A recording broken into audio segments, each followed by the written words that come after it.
بسم الله الرحمن الرحيم، والصلاة والسلام على رسول الله صلى الله عليه وسلم وعلى آله وأصحابه أجمعين ومن اتبعه إلى يوم الدين. عايز أعلق على الأحداث الأخيرة اللي حصلت في منطقة السويس. شفت مقاطع فيديو قصيرة عبارة عن قصف بأسلحة ثقيلة، يعني زي ما يكون مدفعية أو من شكل الانفجار إنها عبارة عن مدفعية أو طيارات معرفش. إيه، تم قصف مدرسة.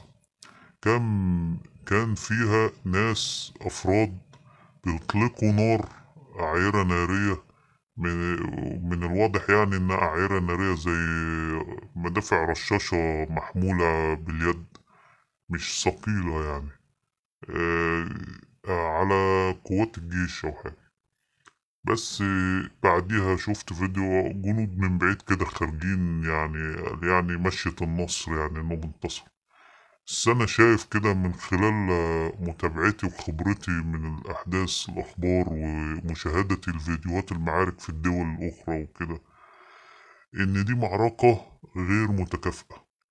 الجيش المصري حب يريح دماغه وخاف يقرب من المدرسة، لأن احتمال الله أعلم الناس التانية اللي هم تبع تقريبا ولاية سينا، أو زي ما بتسموهم انتوا داعش أو الدولة الإسلامية في سينا، آه، كانوا بيطلقوا النار.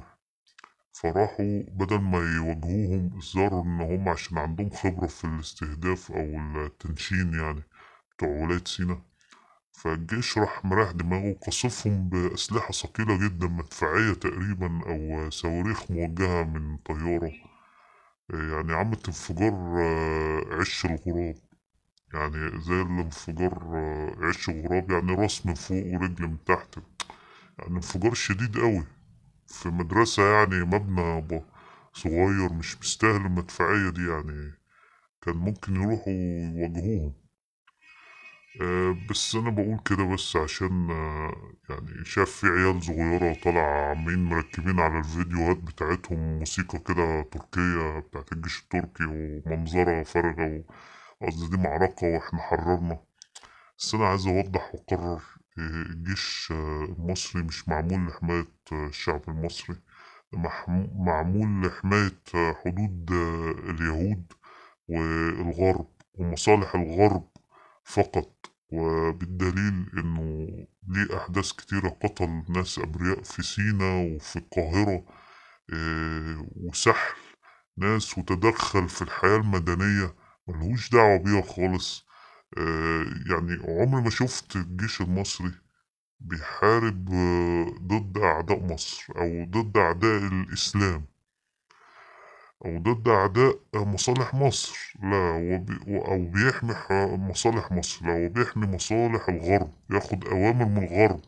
هو وزارة الداخلية المصرية والعدل والمؤسسات الدولة والإعلام اللي بيتم إدارته من اليهود من الخارج والغرب. آه، يعني مش عارف أقول إيه تاني. المفروض تكونوا انتوا وعيتوا لدوت يا شعب مصر.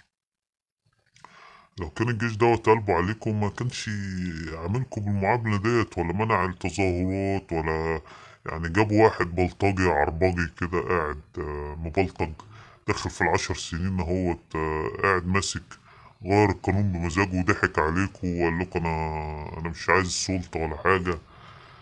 ايا كان، وبلد راحت في داهية. وديكوا شايفين الايام دي مفيش بضايع لاقيينها، مفيش الاكل سعره غلي جدا، الملابس سعرها غلي جدا، مش عارفين نلبس، مش عارفين ناكل.